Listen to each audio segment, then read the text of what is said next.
You're watching CRE Radio and TV. Today we discuss, will commercial real estate be disrupted by technology? This is a recording of a live online interactive television show. Special credits to Jeremy Neuer, Allen Buchanan, and Michael Beckerman, whose blogs inspired this conversation.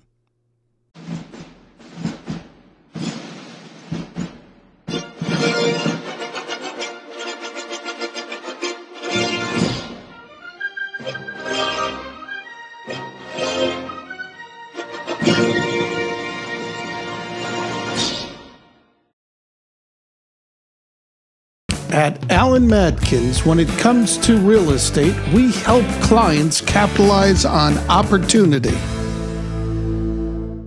AMP Technologies, the Uber manager for your commercial real estate. It will simplify your asset management. I was a broker at the Ginsberg Company out of the Helmsley building. All right, and what we did was I would go out every morning. I'd come in like 7 o'clock in the morning. I'd read the Wall Street Journal to see what businesses were moving or what businesses were expanding or something that was going on with the businesses in New York City that might require them to move. Where did you move? Where did you commute from? Originally, I commuted from Waterside Plaza. I was actually living with my parents. I was a pauper. And this was in my 30s. And then I lived in eventually Astoria. So how long do you figure your commute was from even Astoria to the Helmsley building? Door to door, 40 minutes, 45 minutes, depending upon if the trains broke down. So now you can read the Wall Street Journal on your way to work. Like that's not a little bit of a disruption. I mean, everything that we have disrupts the norm. Okay, there isn't any tool that gets introduced that isn't some sort. And now listen, there's guys that do deals the same way they've done deals in the past. I get it. But my partner, who's probably closer to your age than he is to mine, when he started in the business in 1979 at Cushman & Wakefield in the listings department, okay, they did it on index cards, okay? And then when he was a broker, when he was a young broker, he told me, he said, listen, when I wanted to deliver a proposal, if I wanted a quick response, I had to get up from my desk with the proposal typed, walk it to the landlord's office, and sit in the landlord's office and go through it with him. There wasn't even a fax machine. Okay, so then the fax machine disrupted how business gets done and the timeliness of it. And now with email, the timeliness of the whole thing, it's faster. And even though deals take longer, again, it's forcing us as an industry to give our clients more because they're demanding more. They're smarter about how they run their businesses because of the complete amount of data, right? And if you look at some of the companies that I think they're doing better than the rest as far as tech, it's companies that make us save time, help us make more money, and provide our clients with better information. You know, VTS started out as a much different company than what it is now. They started out in the video business, okay? So that you didn't have to go do a tour of the building. You could just look at it, you know, on a video. Now anybody can do it with FaceTime and iPhone video cameras. But what they figured out was that everybody wanted their back-end data. So that if you're a landlord, you know how long it takes to go from showing the space to getting the proposal to leasing the space. And being able to track the metrics along the way so that if you have a piece of space that every time it dies at the showing stage, you know that. If it dies at the proposal stage, you know that. So it's allowing, again, the amount of data that's available, is better now. At touch of again, with an app on your iPhone, you have more tools at your disposal now than you've ever had. Certainly in my time in the business, and again, I to me, it's the disruption is great if you can stay ahead of it. If you ignore it, there's going to be somebody that's going to eat your lunch. There's just going to be somebody that's going to come up and eat your lunch because he can learn the market faster and play with all the same tools. What's the key going forward? So you have to invest in it. I mean, but not money. It's investing time to really stay current. I mean, I frankly, it's participating in the conversation, whether it's on LinkedIn or whether it's in blogs or whether it's CRE tech events. It's staying current, listening to your clients. That there's some things that'll never change, right? There's some things that this is a relationship business. It's never not going to be a relationship business, in my mind, when it's done right. I mean, you could take, John Wasson's company, the Square Foot. They generate business differently, but they still have to service their customer, right? And so when you look at it as a relationship business, what do you bring to the table for your relationships? And so attending events, staying out in front of it. To me, I'm 41 years old, and I wake up every morning and try to get better. And if I don't, I know that there's somebody who's 31 years old who's going to come up with something, and he is just going to eat my lunch. He's going to take all my clients. He's going to be happy to do so. And it's my job to stay in front of him, and it's my job to surround myself with people that are smarter than I am so that doesn't happen. Yeah, I just want to let everybody know, anybody who's watching, it looks like we've got over 40 people who are watching. If you have a question to the right of your screen, if you're in the Blab, there you can leave messages there. Linda's telling me that there's a bad echo. That could be me. I'm not really sure. We'll figure that out. And what you do is, if you have a question, do a / where you leave the message, do /Q. And also, if you'd like to join in on the conversation where it says open seat, click on that. I can bring you in. So I'm very sorry that Alan's not here. There are obviously technical issues that are not Alan's fault that we're all trying to figure out. So bear with us in the interim till we are actually able to get this down. It's a work in progress. So Howard, let me ask you a question. Sure. Right? How many conference calls a week do you think the average real estate broker participates in? What do you mean by conference call? I'm a lawyer, so I've got to ask these questions. How many conference calls are you on in any given week about a deal, a conversation with more than one person on the telephone? 5, 10. Okay. How many of those do you think everybody on the call is fully engaged? On those, all of them. Okay. On mine, half. Okay. Oh, really? Because I know I'm going to talk to you about that.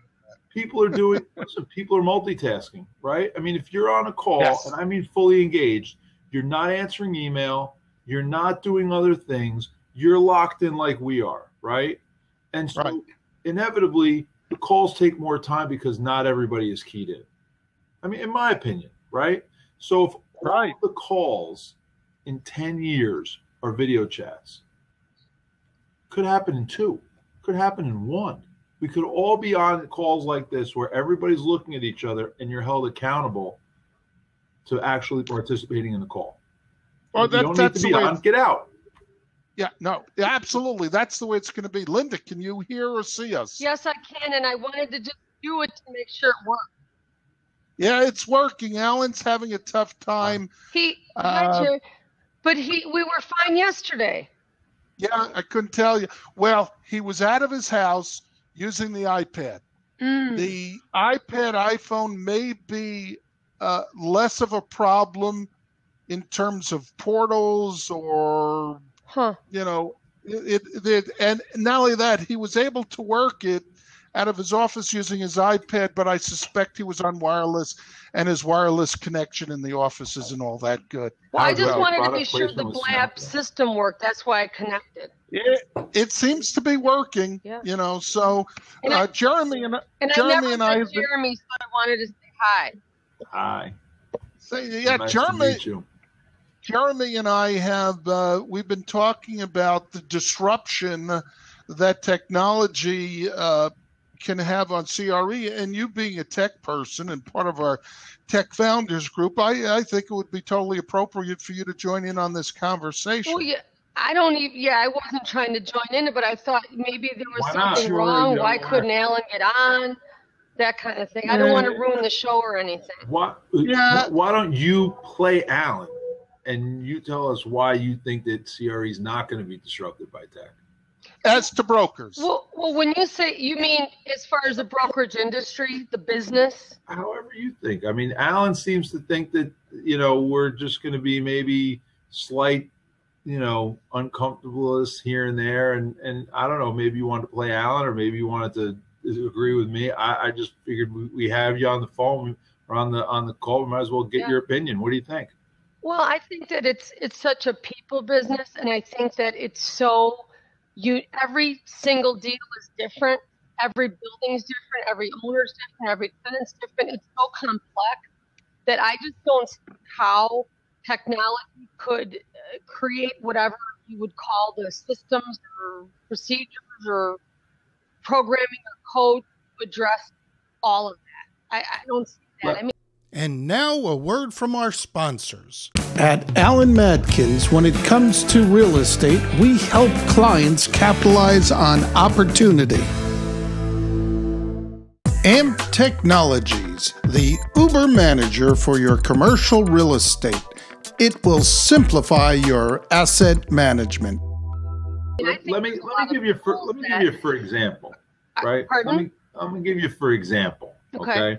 Because I've been hanging out a little bit with John Schultz. I'm not sure if you guys know John from Onyx Equities, and John is like rabid about this huge change that he sees coming. Now, when I do a leasing deal, the deal starts with the space showing, and it ends when the tenant moves in, but it never really ends for me because we try to stay in contact. And if there's a complaint, they call us, etc. But most times, it starts with a space showing, goes to a proposal, then another proposal, then another proposal, then a lease, then the lease gets negotiated, then the lease gets signed, then the space gets built out, and then it's really like handed over. So it goes from the broker to the lawyer, then for somebody to administer the lease, then construction, and on and on and on and on and on. And everybody throughout the span of the life of the lease, from what I'll call cradle to grave, from first showing until the tenant moves out, everybody's on a different technology platform, right? There's no one platform that ties in leasing, construction, property management, asset management, into your Argus run, etc. Right. Now, if somebody developed a platform that handled, again, cradle to grave, don't you think that the landlords who use that system would be offering their tenants a better solution to their occupancy in some way, a more streamlined process? But you're talking about a platform. You're not talking about the operators and the users. I mean, I still see it as a tool. And users. It's a tool for the operators and the users to give better service. Well, I wish we could have more people on because let me just skip to what Jeremy's talking about. And this goes to an issue of quantity versus quality. What you're talking about is not only a singular platform, which I'm a huge fan of. As a matter of fact, when you and I met at RealNex a year and a half ago. Real Connects, different. Oh, Real Connects, sorry. Gotta get my plug in for Roy. Oh, Roy is going to be so upset at me. You're right. Real Connects. Edited in the video. Yeah, don't get him started. We were at Real Connects, and I should make that Roy Abrams, I should make it very clear because he really put on a nice little event there where we met. But I don't know if you remember, I talked about singularity. Have one place to go where everything can be done, and that's something we don't have. I know, not to mention the guys at RealNex are trying to do that, but you're absolutely correct. We need, instead of all these different programs and platforms, you need to have, when someone puts together something where you can go from cradle to grave, that will be the real disruptor. That will revolutionize things. It's kind of like where Google's at right now. It's really the only player out there worthwhile. And that will make all this change. But a lot of that will be dependent upon data. And we are really growing. If you talk about a building, we're a building owner, and my friends at AMP, who are a paid sponsor, so just so that everybody knows, AMP Technologies, I mean, their whole idea is to start accumulating all of this data. But the issue is not quantity, the issue is quality. Quality. My only argument is there's so many like groups like Oscar who have tried to do standards and they just don't get anywhere. I mean, it just seems like our industry is always about, I want to do it my way. The owner wants to do it their way. Nobody seems to want to get on the same page. And I think I talked to a guy this morning about technology, and I said, isn't it funny how everybody wants to do it different? They all want to have their own trail they're blazing. And I think that's part of our industry that, you know, there's so many choices in technology. There's enough business for everybody. I wouldn't disagree with you, but I think that, again, it's, as you said before, it's a relationship and a people business, right? But when we can provide our clients with more by using these tools, and the landlords who really understand what they do, as far as I'm concerned, which is they provide a service, and the tenants have a choice whether to accept that service from that landlord or move to another building. And the landlords that don't get that will have vacant buildings, and the landlords who get it will have leased buildings. Right. And when you look at, I think the gap is going to grow significantly because the landlords that are going to offer more are going to be offering so much more.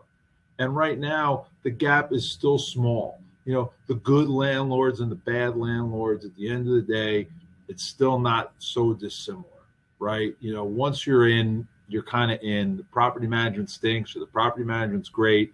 You know, it's how you, but once the finance people and once the operational people can, you know, within the tenant can all be tied together by the landlord giving more service and more things and more amenities and better.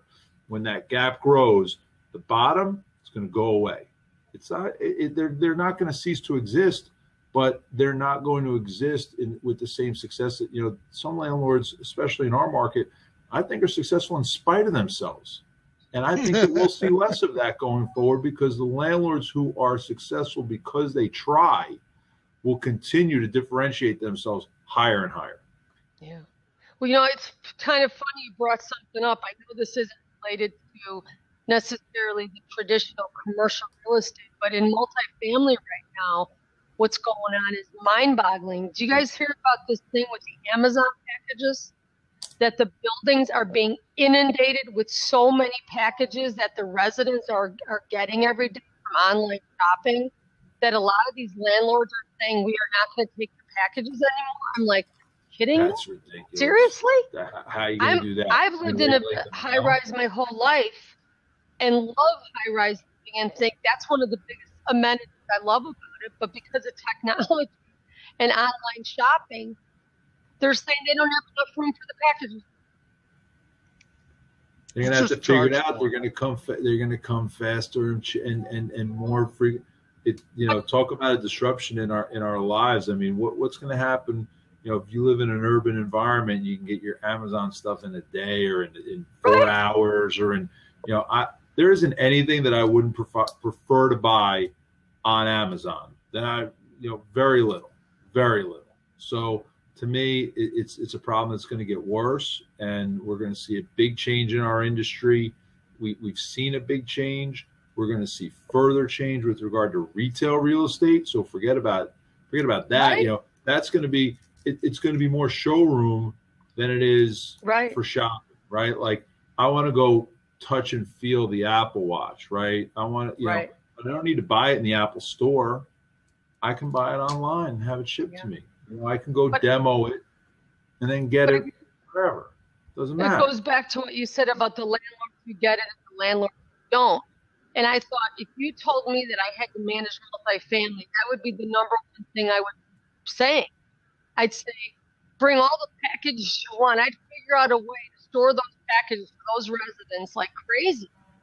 You know, and That's some an- landlords are saying, oh, we don't want to be bothered or we don't have the room or whatever. And it's like, well, you better figure it out because everybody's ordering online. Yeah, I think that's an easy issue. You live in a high rise. If the packages just get so numerous that the landlord could charge 50 cents or $1 a package, and you just resolve that, so they hire an extra person to handle that. Right. Why don't we just take a little break? In the future, that's going to be a commercial break. Yeah. But I want to just let anybody know who's online, who's part of the Blab, if you want to ask a question, then in the on the right-hand side where it says messages, please go ahead and send us a message. If it's a question or you want to get online, just put /Q and then your message, and we'll answer that question. And if anybody would like to jump into the conversation and be online and not just be a voyeur, then click on the open seat and I'll bring you in. I'd love to have other people in the conversation. At Allen Matkins, when it comes to real estate, we help clients capitalize on opportunity. AMP Technologies, the Uber manager for your commercial real estate. It will simplify your asset management. This show is brought to you by The Broker List, the CRE community's first free online platform for finding brokers, deals, services, and vendors. And Leverage PR, the PR firm for your CRE firm. Publicity to grow your business. Now, getting back to the conversation and giving Allen credit here, since he's not here to defend himself, he references in his blog that for brokers, the real estate's not a commodity, that you just can't package it into something. So you're always going to you're always going to need a broker. Why? What are your thoughts on that? Why? Well, I would argue that you would always need a broker because there's a difference between doing something and doing it well. And Agreed. Adding 17 years worth of experience that you have, I got to tell you, I would not want to just I could find locations online now. Go to LoopNet, you can find anything. Who's the fastest growing tenant right now in New York City? Oh, it's got to be tech, isn't it? WeWork. Oh, yeah. So who's occupying space at WeWork? Not tenants who are represented by brokers. They're not. So, there's a portion of our market that needs a broker. There's a segment of our market. WeWork. I'm going to interrupt you. WeWork probably uses a broker to find their locations. They absolutely do. Absolutely. Absolutely. But what they've created is a community.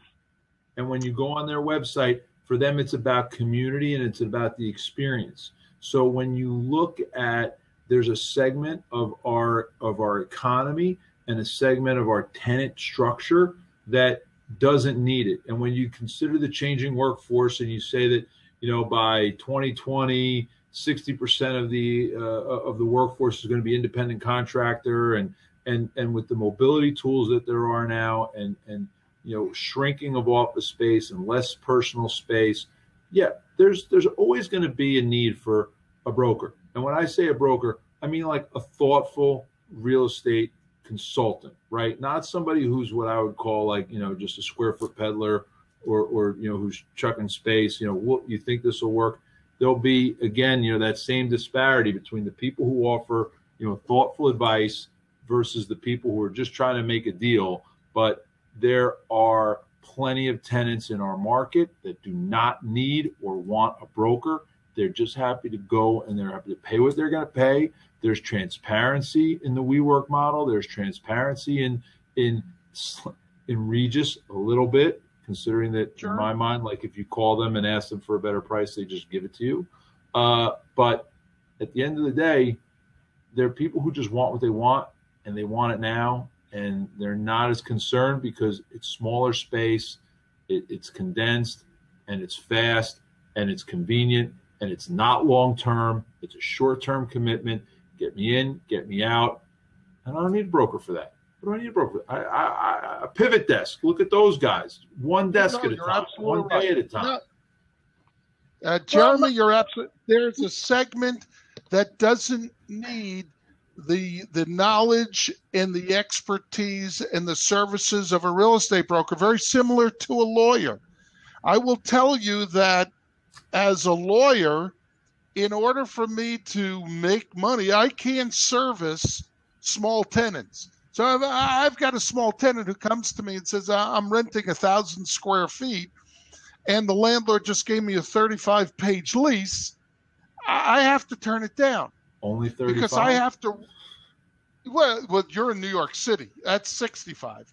But I will tell you that it takes me the same amount of time to review the lease, and it costs the tenant the same amount of money for me to review the lease for the tenant as it does for, a 50,000 square foot tenant.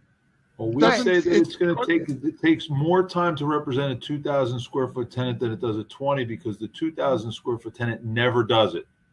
They've never done it before. They're probably never going to do it again. They don't know what it might look like this. It might look like that. Can they divide this off? They don't know what they're looking for. Whereas somebody who's a real estate person, they don't have enough professionals working with them. Right. They don't have. Well, but that's where technology can help them because their needs really are a little bit different. And the landlord for 1,000 square foot tenant, unless it's on Madison Avenue in Manhattan, is not going to negotiate terms anyhow. The one thing you were saying earlier about the 2,000 square foot versus 50,000, it's economy of scale like any industry. If it's a bigger tenant, obviously they've had more experience and they've done it before probably many times. Well, the one thing I was going to say was way back in the day for residential, when the whole online real estate thing happened, everybody predicted you were never going to need a realtor again. Well, what's happened? Nothing. I mean, that's my opinion. You get what you pay for. You get what you pay for. But let me tell you something. I bought my house without a realtor, and I was able. To me, I think that's crazy. That's nuts. Oh yeah. Why? Because oh my gosh. When it comes to negotiating, I want somebody in the middle. I definitely want representation. I negotiate listen, Howard, right? What do they say? A guy who represents himself in court has an idiot for a client, right? An attorney who has himself as a client has got a fool for a client. Right, something like that. So listen, maybe I did the wrong thing, but at the end of the day, I know I got a good deal. I was able to find. I had a very small geography there where I wanted to buy a house. I was able to go online, look at all the pictures. I didn't have to go look at places that I didn't want to look at. I didn't have to have somebody drag me around. And if I paid an extra couple of $1,000s, which I know that in my heart of hearts I didn't, then I did because it was the process. But at the end of the day, you used to need a broker to find the listings. right? MLS, they had need that. residential realtors, they had the MLS and you couldn't find anything without them. Now it's all on Zillow and Trulia and all, and I can drive by with my app on my phone and see all the different houses that are for sale and figure it all out. And which this guy's moving, that guy, and you can figure out, you see a sign on a house, all the information, you can tour the house without even. It's not quite. Yeah, let me tell you, sometimes that advancement of making it more accessible puts you in reverse. I can tell you that it sure was a hell of a lot faster and easier when I had to travel all over the place to call up my travel agent and who would take care of it. And I would spend zero time. Now I have to go online. I have to compare prices. There's travel agents. Well, the travel agents more. But the travel agents don't get paid by the airlines. But wait a second. But why don't you use a travel agent anymore? Because I can go online and do it. Right, but you can spend an hour and a half, 2 hours. But if you wanted to pay for that service, somebody would do it for you. And if I wanted to pay for the service when I bought a house, somebody would have done it for me too. But at the end of the day, it's all and it goes back to what I said before. If somebody is providing a service that's worthwhile, they will set themselves apart from those that are providing a service that is not worthwhile. Yeah, I agree. Okay. And so I think that, again, that gap, technology will help bring the bottom up, but those who are here will need to differentiate themselves not only through tech, but through being smarter and offering better advice and being more thoughtful and being more comprehensive and creative and just distinguishing themselves from everybody else. And I think that's the tech is going to drive us all to be better. It's just going to drive us all to be better. So I've got a question for you. So you think that commercial real estate brokers are going to either disappear or be significantly reduced because they're not needed? No, I don't, because I think that those who provide thoughtful advice will always have a role. And I think that at the top of our business, when you look at the consolidation and the consolidation of the companies, and you look at the, kind of the corporate services world, right? Where, major companies want to outsource because they don't want to have that corporate real estate department in-house and on their books anymore. So They want to engage with people who are, salaried, but run their portfolio and engage with local brokers, and they grab, a significant portion of the fee.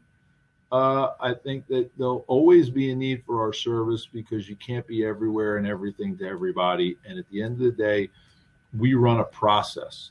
And so if one of my clients wants to get it the same way in New Jersey as they do in Seattle, Washington, as they do in Austin, Texas, as they do in, Westerville, Ohio, and I can deliver that consistent service, there's a lot of need for that. And they don't want to go there. They want me to go there, or they want me to engage somebody locally there. So I think that, again, I think that our industry is in great shape. I think that we're going to have a lot of fun going forward. I think it's hopefully going to be more fun, but I think our clients are going to be more demanding, and they're going to want more, and they'll probably want it for less because there'll be people who will deliver less for less. And that's the danger in what we have going on. I think the importance for brokers is to be nimble. That you need to be able to shift with the changing circumstances. My house is currently up for sale, and for a while I was doing the listing myself so I paid them $200. I was on the MLS. Now I have a broker who's given me a discount because he knows that I'm difficult to deal with. And get what you pay for, Howard. That's right. So he's telling me that with the advent of Zillow and all of this online stuff, it hasn't eliminated the need for real estate agents here in California. What it's done is that people go online, they find the homes that they like, and they are more likely to go to open houses now, where the brokers then sit the open houses. So before, it was more hit and miss. Now it's actually, if you don't sit an open house, you're missing great opportunity to capture those unrepresented buyers who are actively looking. And so that's what they do is, and as the real estate agents have done for a while in an open house, that's where you capture your buyers. But what you have to provide is not just, here's the location. You have to know the market so well that when you talk about a particular house, you know what's inside the house. You know if it's right next to a train track, etc. And that's the knowledge that real estate agents and brokers can provide. And that's what I think Allen is talking about in terms of you can't commoditize that. No, listen, there's certain things that you can't, but there's certain things that you can. And he, again, the question wasn't whether or not it can be commoditized. The question was, can our industry be disrupted? And my comment earlier, my comment now, my comment in 2 years from now, and hopefully 15 or 20 years from now is there'll always be minor disruptions every way, every step along the way. And if they're not, we're working backwards. And so, yeah, what you said echoes what I said. The guys who are holding the open houses have to be better, because they know that the people who walk in the door, if they don't have the right answer, they'll just walk in another door and get the right answer. And now a word from our sponsors. At Allen Madkins, when it comes to real estate, we help clients capitalize on opportunity. AMP Technologies, the Uber manager for your commercial real estate. It will simplify your asset management. So the vast majority of brokers and real estate agents, though, are they actually better? Well, you'd hope that to stay in the business that they have to be. I mean, the attrition rate that we see, I mentioned in my blog last week that the attrition rate for young brokers is like 90%. And my brother sent me a note and said, what's your source information on the 90%? And I said, well, I don't know. It's just the number that I've been told for years. But if there's less business, and think about it, if there's less business on that bottom level, right? If there's fewer 2,000 square foot tenants in the market because they're going to WeWork or they're going to Regis or they're going working from home, which some tenants are doing, and they're sending people home. If there's fewer tenants at the bottom, there's fewer tenants for those junior brokers who are willing to work on those deals, right? So maybe there's less of a need for junior brokers. Maybe it's going to be harder. Maybe it's going to be 92% attrition, right? Because if you're not figuring out a way to create job security for yourself as a young broker, what are you doing? Like, there's somebody else that can show space. There's somebody else that can write reports. You have to figure out how to differentiate yourself and prove that you're worth keeping around while you learn how to provide that thoughtful advice and value to clients. So, how do you get from 0 to 5 years? And it's really by figuring out a way to differentiate yourself from your peers, differentiate yourself within your competition, and offer more. And whether that's by being a champion of technology tools, or whether that's by being the best networker that there is, or having the best connections at the best restaurants to get everybody reservation, like whatever it is, commodities will disappear. And brokers who are the same, that could happen. Linda, how does a young broker really distinguish themselves? Being responsive and getting back to people immediately, I think, is still the number one problem. I think people want yes and now. When they call and they're inquiring about a space, they want to hear from somebody immediately. They don't want to wait. I think it's an instant world. And I still see that problem. It's so frustrating. And I get it from our site because we have the public reaching out to us saying, I'm trying to find a broker, I need help. It's like pulling teeth. It's like trying to get in touch with somebody or leaving messages or sending emails. And I think being very responsive will be like 99% of it in a beginner. Does that make any sense? 100%. Makes a lot of sense.